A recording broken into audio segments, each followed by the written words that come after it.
할렐루야. 제가 우리 재단에서 두 번째 설교를 하게 됩니다.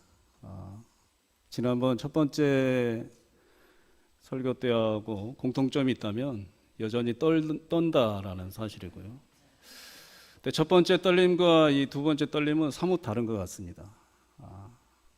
지금의 떨림이 제가 변한 것인지 아니면 상황이 변해서 지금 떨리고 결이 다른 건지 잘 모르겠으나 아무튼 중요한 것은 떨고 있다. 그래서 여러분들이 기도하는 마음으로 들으시고 또 기도하는 마음으로 함께 은혜를 또 나누셨으면 좋겠습니다. 본문 시편 23편은 여러분이 너무 잘 암송하시고 또 아이들에게 가르치는 그런 교재 중에 교재입니다. 성경 퀴즈의 단골 메뉴라고 해도 또 암송 대회라든지 이런 곳에서도 자주 등장하는 본문 중에 하나입니다. 우리뿐만 아니라 유대인들에게 있어서도 굉장히 애용되는 이 본문이기도 합니다. 특별히 아이들에게 이 언어 습득 교육을 하기 위해서 이 교재로 쓰는 이 본문이 이 시편 23편입니다. 그래서 아이들이 언어가 아직 트여지지 않았을 때 유대인들의 그런 아이들에게 언어 교육을 시키기 위해서 이 성경 시편 23편을 무조건 암송하게 해서 또 언어 습득에 효과를 주는 그런 교재로도 쓰이고 합니다. 여러분이 잘 아시는 대로 이 시편의 본문은 이 목동, 이 목축업에 의한 경험에 의해서 구체적으로 쓰여진 시입니다. 그러니까 저자가 다윗이기 때문에 다윗의 이 전문직이 목동이잖아요. 양치는 사람. 그래서 그 양치는 그 경험에 의해서 시편 23편을 지은 거죠. 그래서 여러분이 잘 아시는 대로 여호와는 결국 나의 목자시고 다윗은 그 목자 대신 하나님의 양이다 라는 개인적 신앙 고백을 하고 있고, 우리도 이런 본문을 암송함에 있어서 하나님은 나의 목자시고 우리는 하나님의 양이다 라는 신앙 고백을 함으로 또 암송하고 또 읽고 있는 시편입니다. 시편을 본문에 들어가기 앞서서 우리가 좀 몇 가지 선지식이 필요합니다. 양에 대한 그런 선지식이 우선 필요한데요. 여러분이 잘 아시는 내용일 수도 있습니다만은 한번 짚고 넘어가겠습니다. 양의 습성 중에 이 양면의 두 가지 특성이 있습니다. 첫 번째 한 가지는요, 온순합니다.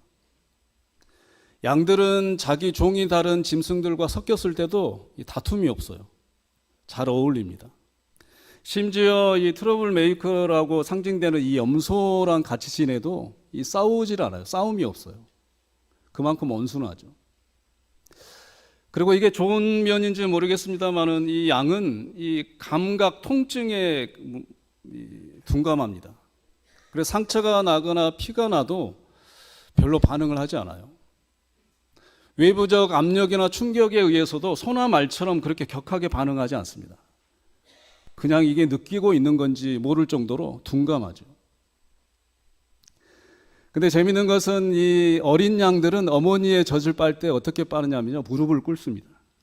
그래서 혹자는 이 광경을 보고 이 어린 양, 이 양은 은혜를 아는 그런 동물이다, 감사할 줄 아는 동물이다라고 이렇게 또 극찬을 하기도 합니다. 양은 또 이게 좀 이런 면도 있지만 좀 부정적인 면도 있어요. 양은 게을러요. 굉장히 지저분합니다. 또 게으르다 못해 운동을 싫어합니다. 운동을 전혀 하지 않아요. 제가 오래전에 몽골 선교를 갔을 때도 그 푸른 초원의 양을 봤는데 너무 지저분해요. 너무 뚱뚱합니다. 여러분의 이미지도 양을 떠올렸을 때 홀쭉한 양의 이미지는 좀 드물 거예요. 통통한 이미지가 떠오르잖아요. 운동을 안 해서 그렇습니다. 어찌됐든 운동을 좀 시키려면 이 목자들은 이 염소를 넣어준다고 하잖아요. 그리고 염소 뿔을 이렇게 치여받지 않기 위해서 돌아다닌다는 거죠. 억지로 그게 운동이 된다고 합니다. 또 양은 겁이 많아요. 그리고 양은 특별히 시력이 안 좋습니다. 그렇기 때문에 성경에 우리가 보면 길을 잃은 양떼, 길 잃은 양 이런 표현을 많이 우리가 읽잖아요. 그것은 당연한 겁니다. 시력이 나쁘기 때문에 길을 보고 가진 않아요. 그래서 양의 좋은 점 또 한 가지는 시력은 나쁘나 청각이 발달되어 있습니다. 양은 결국 목자의 목동의 신호음이나 목동의 목소리를 들고 그 목동을 따라가는 거예요. 지시에 순종하는 거죠. 우리 크리스찬들과 너무나 닮지 않았습니까? 동물학자들은 말하기를 만약에 목자가 없었다면, 목동이 없었다면 양은 이 세상에서 멸종됐을 것이다 이렇게 말합니다. 우리 신앙인들도, 저와 여러분들도 우리 하나님 여호와의 목자 대신 하나님이 없었다면 과거도 없었을 것이고 지금도 없을 것이고 미래도 없을 것입니다. 하나님 여호와의 목자 되신 분이 우리들에게 말씀해 주셨기 때문에 지금 우리가 이 자리에 예배자로 서 있는 줄로 믿습니다. 본문 23편은 다윗이 썼다고 제가 서론에 말씀드렸는데요. 이 주옥 같습니다. 1절부터 6절까지 보면 너무나 평온합니다. 너무 은혜스러운 그런 말씀, 구구절절이잖아요. 근데 아이러니한 것은 다윗이 이 시편 23편을 썼을 때는 그 처한 상황이 너무 극한 상황이에요. 왕권이 압살롬이라고 하는 자기의 자녀에 의해서 찬탈되고 반역이 일어나서 쫓겨다니는 그런 신세에 지금 쓰여진 겁니다. 시편 23편. 상상해 가십니까? 1절에 보시면 나에게 부족함이 없다. 지금의 상황은 다윗 왕은 부족한 상태예요. 너무나 부끄럽고 처절한 상태입니다. 창피함을 넘어서 살고 싶지 않은 상황이에요. 그럼에도 불구하고 다윗 왕은 1절에 대명제로 내게 부족함이 없다 이런 고백을 하고 있는 거예요. 다윗 왕의 과거는 어땠을까요? 다윗 왕의 과거도 역시 부족함의 그런 대명사의 그런 삶이었습니다. 골리앗을 쳐 죽였을 때 이 사울 왕에게 환대를 받아야 되는데 결과는 어떻습니까? 피신을 해야 됐었어요. 사울 왕의 시기에 의해서 다윗 왕은 쫓겨납니다. 그 쫓겨다니는 피신의 생활이 몇 년인 줄 아세요? 무려 10년이에요. 이스라엘을 구했음에도 하나님의 영광을 드러냈음에도 불구하고 다윗 왕은 그 이후에 10년의 도피 생활을 했단 말이에요. 심지어 원수인 블레셋까지 그 나라에까지 가서 숨잖아요. 목숨을 구걸합니다. 어떻게 구걸한 줄 아세요? 미친 사람 흉내를 냅니다. 살고 싶어서 심지어 미친 사람 흉내를 내되 수염에 침을 흘리는 그런 미친 사람 흉내를 내면서 삶을 구걸하죠. 그런 사람이 오늘 본문에 부족함이 없다 고백하는 거예요. 이해가 되십니까? 다윗의 자라는 가정생활 환경을 좀 볼까요? 사울 왕의 뒤를 이어서 좀 이새의 집에 사무엘 선지자가 나타나잖아요. 그래서 자녀들을 일렬로 세웁니다. 다윗의 위에 형제가 7명이 있었어요. 사무엘 선지자가 집에 방문했을 때는 다윗은 양을 치는 밖에 있었어요. 유대인들의 습성상 자기 자녀들 중에 기대치가 없는 자녀들, 있으나 마나 하는 자녀들을 그 목축업을, 목동일을 시켰다고 해요. 그러니까 다윗 왕이 그 소년 다윗이 양을 치고 있었다라는 것은 집안에서 무시를 당했다는 뜻이에요. 있으나 마나는 아들이에요. 왕이 누가 될까라고 선지자가 와서 이렇게 보고자 했는데도 아버지인 이새는 다윗을 부르지 않습니다. 가정 환경에서도 다윗은 고독과 외로움의 그런 환경 속에서 자랐던 다윗이죠. 그런데 오늘 본문의 다윗은 나는 부족함이 없다 이런 고백을 하는 거예요. 시편 27편 10절에서는 얼마나 그 부모에 대한 배신감과 고독이 심했던지 내 부모는 나를 버렸으나 내 하나님 여호와는 나를 영접하시리라. 내 부모는 나를 버렸다는 거예요. 그런 상황 속에서 살았지만 오늘 본문의 말씀에 보니까 내게 부족함이 없다. 이유는 뭔 줄 아세요? 단 한 가지입니다. 서론에 나와 있는 여호와께서 내 목자이시기 때문에 내게 부족함이 없다라는 고백을 하는 거예요. 과거에 그런 부족함 투성이더라도 지금 현재 도망치는 이 신세였음에도 불구하고 다윗 왕은 고백하는 거예요. 내게 부족함이 없었다. 내게 부족함이 지금 없다. 심지어 미래도 내게 부족함이 없을 것이다라고 확신하는 그 이유 한 가지는 부족함이 채워져서 그런 게 아니에요. 과거에 내가 필요했던 것이 채워져서 감사해서 이런 고백을 드리는 게 아닙니다. 내 기도의 소원이 이루어져서 감사해서 너무 감격해서 정말 내가 부족함이 없습니다 하나님 이 고백을 하는 게 아니에요. 이유는 단 한 가지입니다. 여호와 하나님이 내 목자이시기 때문입니다.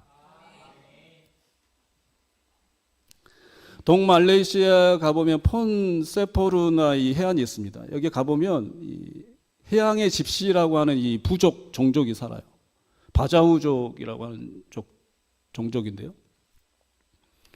생업은 그냥 바닷가에 나가서 배를 저어서 대왕조개를 잡고 뭐 아갈라갈이라고 하는 이 해초를 잡아서 생계를 유지합니다.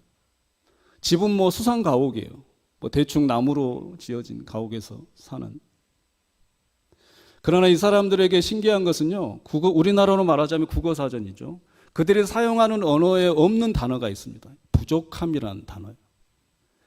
그 원시 부족 같은 삶을 사는 이 부족 가운데서도 그들의 소통하는 단어 중에 부족함이라는 단어를 몰라요. 현대인들이 가서 부족함이라는 단어를 설명하면 이해를 못하는. 폰세포르나 이 단어 뜻이 완벽하다라는 뜻이. 그 지역 해변의 이름이. 여러분들 상상해 가세요. 우리 자본주의 기준과 안경으로 보자면 너무나 부족함 투성이잖아요. 뭐 전기, 뭐 문명, 이 시설 전혀 없습니다. 사랑하는 성도 여러분, 우리는 언제부턴가 이런 부족함이라는 단어를 만들어내서 우리가 거기에 매여 사는 것 같아요. 부족함이 있는데 그 부족함이 채워지면 또 부족함이 생기는 거예요. 만족한 것 같은데 만족함을 채우고 나면 또 뭔가 갖고 싶은 거예요. 비교를 통해서 저 사람이 갖고 있는 게 내게 없으면 또 부족함을 느끼는 거예요. 다윗 왕은 오늘 1절의 말씀에 그러한 채워짐에 그런 세상적 만족과 충족에 대한 기준으로 하나님께 그런 고백을 하지 않습니다. 우리 신앙의 고백도 마찬가지입니다. 성경의 위대한 신앙의 고백도 마찬가지입니다. 왜 내게 부족함이 없느냐? 하나님이 나에게 축복을 쏟아부어 주셔서 충만해서 넘쳐서 부족함이 없느냐? 그러지 않습니다. 유일한 한 가지 이유, 하나님께서 나의 목자 되시기 때문이다. 우리 봉상의 제단이 하나님께서 물론 쏟아부어 주시면 좋죠. 그렇지 않아도 그런 기준이 첫 번째가 아니라 하나님께서 우리 제단의 목자 되시는 이유 하나만으로 우리 제단이 부족함이 없는 고백을 드리시는 하나님의 교회 되시기를 간절히 축원합니다. 하박국 3장 17절 18절에 여러분이 잘 아시는 그런 내용도 그렇잖아요. 하박국 선지자의 고백도 그러잖아요. 포도나무, 감람나무, 뭐 소출이 없어도, 그 다음에 밭에 먹을 것이 없어도, 그 다음에 우리의 양이 없어도, 외양간에 소가 없어도 뭐 때문에 기뻐한다고요? 여호와 하나님 때문에 즐거워하고 구원의 하나님 때문에 기뻐하리라. 감람나무, 포도나무 뭐 이런 나무에 열매가 생겨서 감사하는 게 아니에요. 기뻐한다라는 뜻이 아닙니다. 밭에 먹을 것이 나와서 풍작을 이루어서 소득이 많이 생겨서 이윤이 생겨서 보이는 것 때문에 기뻐한다는 뜻이 아니에요. 양이 많아서, 외양간에 소가 많아서. 하박국 선지자는 성경의 위대한 진리의 고백을 하는 거예요. 기뻐할 수 있는 이유, 즐거워할 수 있는 이유 단 한 가지는 여호와뿐이다. 구원의 하나님뿐이다. 그 구원의 하나님과 여호와께서 우리의 목자 되신다. 그것만으로도 우리는 기뻐할 수 있다라는 뜻입니다. 건강이 좀 부족하면 어떻습니까? 건강이 부족하면 실패한 인생인가요? 돈이 좀 없으면 어떻습니까? 돈이 부족하면 실패한 인생입니까? 그렇지는 않습니다. 하나님이 보시기에는 가장 성공한 인생, 하나님이 기뻐하시는 인생은 그것 때문에 감사하는 게 아니라 내가 너의 목자 되는 이유 하나만으로도 너가 기뻐하는 것이 하나님이 정말 기뻐하는 양의 모습이다. 오늘도 우리들에게 말씀하고 있는 줄로 믿습니다. 1절이 대명제고요. 오늘 23편 2절, 3절, 4절, 5절, 6절은 1절에 대한 결과에 대한 구체적인 설명이에요. 간략하게 제가 한번 풀어보도록 하겠습니다. 2절에 보시면 푸른 풀밭에 누이신다 이런 표현이 있습니다. 히브리어 원어 성경으로 좀 집중해서 더 풀어보자면 제 개인적은 푸른이 아니라 연푸른이라는 단어 뜻이에요. 아주 부드러운 풀을 말합니다. 새끼양이 먹어도 거칠지 않은, 먹어서 바로 뭐 씹지 않을 만큼 넘겨도 소화가 되는 그런 풀을 말해요. 연푸른 풀밭에 누이신다. 여러분, 양이 누워 있는 것을 본 적 있으세요? 양이 뭐 앉아 있는 것은 뭐 드물게 볼 수 있습니다만 양이 누워있는 모습은 극히 보기 힘듭니다. 양의 특성상 누울 수 있는 조건이 여러 가지가 있는데요. 오늘 드리고 싶은 그 조건은 두 가지인데, 첫 번째로 배가 불렀을 때, 더 이상 먹을 필요가 없이 배불렀을 때 눕는다고 하죠. 근데 배불렀을 때만 눕지는 않습니다. 가장 중요한 조건이 충족돼야 돼요. 가장 안전할 때, 내가 생각했을 때 안심할 수 있는 상황이다. 그럴 때 양은 눕는다고 합니다. 양이 누울 수 있는 이유는 뭔지 아세요? 1절에 있어요. 여호와께서 나의 복자 되시니. 양이 배부를 수 있고 양이 안심해서 그 푸른 풀밭에 누울 수가 있는 거예요. 2절 상반절에 하반절에 보시면 쉴만한 물가로 인도하신다. 쉴만하다 이 뜻은 영어 성경에 보면 quiet라는 단어를 써요. 그냥 지극하면 그냥 조용한 물이잖아요. 의역하면 잔잔한 물이에요. 이 물은 유속이 빠르지 않는 물을 말합니다. 양들은 유속이 빠르면 물을 마시질 못해요. 마시다가 덤벼들면 양은 털이 많기 때문에 물이 튀겨서 이 털에 배인다고 하잖아요. 그래서 그 무게 때문에 뒤뚱거려서 익사하는 경우가 많다고 합니다. 그래서 팔레스타인 목동들은 큰 돌을 가져다가 위에 던져놓고 빠른 유속의 물을 조절해서 어린 양들에게 잘 마실 수 있도록, 안전하게 마실 수 있도록 유속 조절을 한다고요. 사랑하는 성도 여러분, 하나님의 이 터치하심, 섬세하심이 느껴지시나요? 여러분들이 하나님의 양이세요. 하나님께서 그런 여러분들의 여호와 하나님께서 여러분들의 목자 되세요. 이렇게 세밀하게, 이렇게 세심하게 여러분들을 케어하고 계시는 거예요. 마태복음 10장 30절에 보면 뭐라고 합니까? 우리들을 머리털 하나 세신 바 되셨다, 이런 뜻이죠. 머리털을 다 세고 알고 계신다는 거예요. 그냥 앉아서 세고 계신다는 뜻이 아니라 우리의 모든 생각과 모든 예외적인 없는 상황들 속에 하나님의 생각 속에 다 들어있다라는 뜻이에요. 제가 좋아하는 개인적으로 시편 139편을 좋아합니다만 그 중에 한 구절이 있어요. 주께서 내 내장을 지으시고. 내장이 저절로 생겨난 게 아니에요. 시편 기자의 고백은 내 내장을 지으신 분이 하나님이시다는 뜻이에요. 이 짓다라는 뜻 히브리어 단어가 재밌어요. 뜨개질하다라는 뜻입니다. 내 내장을 지으시되 한 땀 한 땀, 한 올 한 올 지으셨다, 이런 뜻이에요. 얼마나 집중이 필요합니까? 그렇게 우리들을 하나님이 지으셨다. 그러신 분이 우리 하나님의 어린 양, 하나님의 양들이 우리 봉상재단의 우리 귀한 성도님들이세요.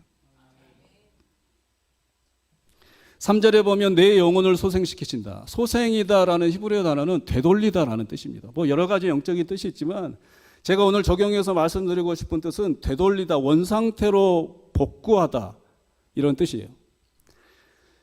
양들에게 있어서 뭐 우리들이 보기에는 우스꽝스러운 모습인데 가다가 넘어지다가 엎어지는 경우가 있어요. 이게 뒤집어지는 경우가 있어요. 그럴 때는 양은 스스로 못 일어납니다. 목자가 목동에 와서 원상태로 이렇게 세워져야 설 수가 있는 거예요.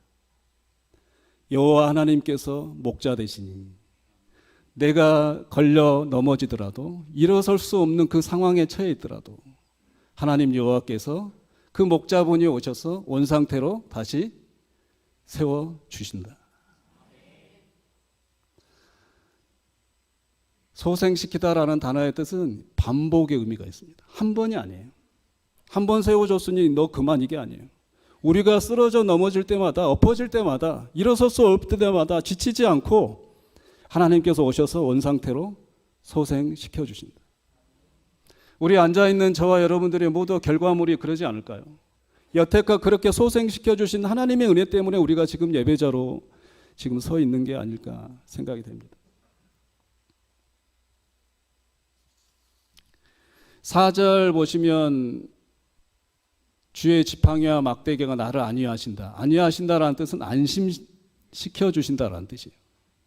히브리어 원어에 보면 지팡이가 먼저 있는 게 아니라 막대기가 먼저 와 있습니다. 막대기와 지팡이가 나를 안심시켜 주신다라는 뜻이에요. 막대기는 뭐냐면요, 이 목동들이 두 가지를 가지고 다녀요. 막대기와 지팡이입니다. 막대기는 좀 짧아요. 이게 공격용입니다. 사나운 짐승들이 양을 공격하기 위해서 다가올 때 이 막대기로 공격하는 거예요. 목동들이. 심지어 양들도 이렇게 칩니다. 말 안 들을 때. 징계의 막대기. 지팡이는요, 어린 양들을 또 양들을 보호하는 역할을 합니다. 수풀이 있을 때, 가시덤불이 있을 때 긴 지팡이로 이렇게 헤쳐주는 거예요. 상처나지 않도록 걸어가도록. 또 심지어 진흙더미가 있을 때 이 깊이를 재보는 게 지팡이에요. 내 양들이 걸어갈 수 있는 깊이인지, 어려움 없이 지나갈 수 있는 그런 거리인지, 이게 재는 게 지팡이에요. 하나님께서 나를 지켜주시고 하나님께서 나를 보호해 주시는 그 막대기와 지팡이로 나와 함께 하시니, 그런 목자가 계시니 내가 안심이 될 수 있다라는 뜻이에요. 사랑하는 성도 여러분, 두려워하지 마시기를 간절히 소원합니다. 상황 때문에 두려워하지 말고 그 눈을 높이 들어 여호와 하나님께 시선을 둘 때 우리의 그 두려움이 눈 녹듯 사라지고 우리의 안심이 평안히 찾아올 줄로 믿습니다. 5절에 보시면 기름 부으셨다라는 뜻이 있어요. 기름 부으. 이것은 두 가지 뜻이 있습니다. 육적인 뜻과 영적인 뜻이 있어요. 첫 번째 육적인 뜻은 이 당시에 팔레스타인 목동들의 흔한 습관입니다. 양의 머리에 기름을 바른 거예요. 올리브유, 감람유를 발라주는 거예요. 여러분들 제가 시골에 어렸을 때 있을 때는 파리 잡는다고 찐득이를 걸어놨어요. 그 역할을 합니다. 양의 코로 들어가는 이 해파리, 해충들이 양에게는 치명적이에요. 그래서 이 목동들이 기름을 발라줘서 그 해충들, 날파리들이 거기에 붙도록 만드는 거예요. 보호 역할을 해주는 거예요. 영적인 해석은 뭡니까? 기름 부었다, 부르셨다라는 뜻이에요. 내가 기름 부음을 받았다, 이 말은 하나님이 나를 부르셨다라는 뜻이에요. 찬양대원으로, 귀한 장로님으로, 귀한 우리 안수 집사님으로, 우리 권사님으로, 집사님으로, 성도님으로 기름 부으셨다. 이 말은 하나님이 그렇게 부르셨다라는 뜻이에요. 사랑하는 성도 여러분, 양에게 기름 부은 것은요, 내 양 아니면 붙질 않아요. 그렇잖아요. 어떤 생각 없는 목동이 다른 양에게 그렇게 기름을 발라주겠습니까? 내 양이니까 발라주는 거예요.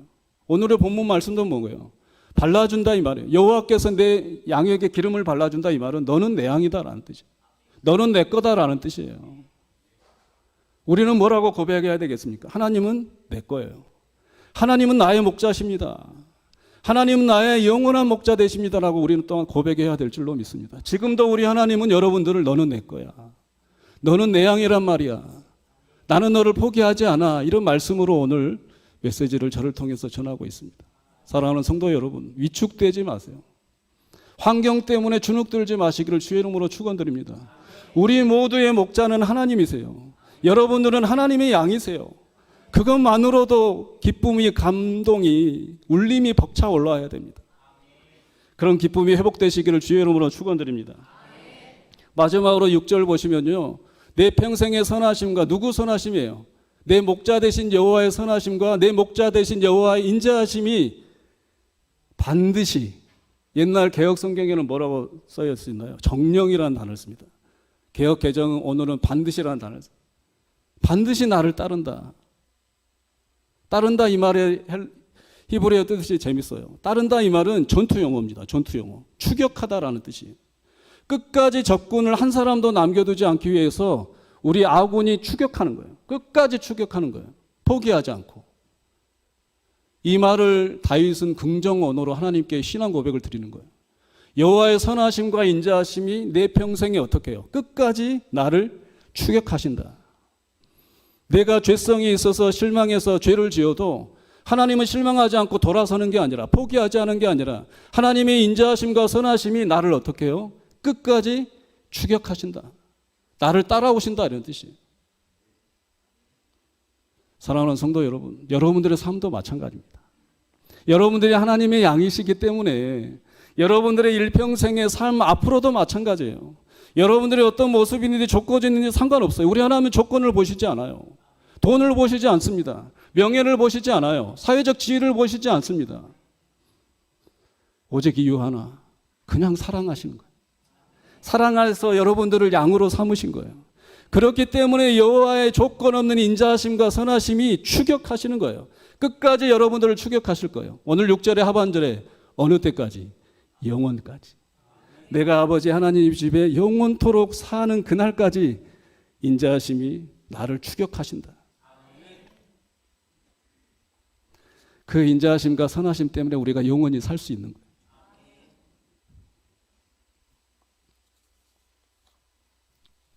공동 번역을 제가 번역을 좋아하는데요. 6절을 공동 번역을 한번 보시면요.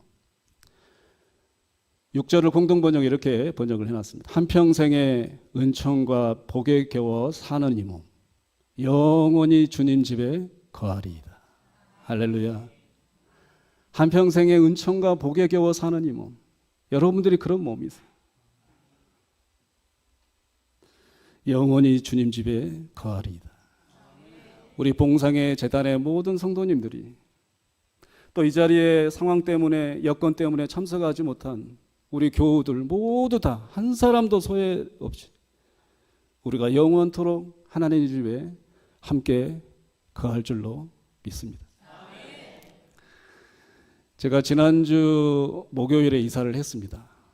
그래서 정신없이 이사를 정리를 하고 두 자녀들은 왔다가 지금 각자 교회 사역이 있어서 올라갔습니다. 근데 한 이틀을 같이 지내면서 피곤함과 피로에 지쳐 있었는데 어떤 권사님이 이 벚꽃이 유명하다고 거기를 소개시켜 주시더라고요. 그래서 가는 중에 좀 기대는 안 했습니다. 왜냐하면 서울에도 벚꽃 축제하면 여의도 벚꽃 축제가 유명하잖아요. 거기 가면 뭐 너무 좋습니다. 근데 거기도 가면 10분이 지나면 사람 때문에 짜증이 나요. 너무 사람이 많기 때문에. 그러니까 벚꽃 구경하러 왔는데 사람 구경하다가 많은. 근데 어제 이사를 하고 나서 그 소개해 주신 그곳에 가봤더니 너무나 아름다운 거예요. 여의도 벚꽃 축제는 소꿉장난의 수준이더라고요.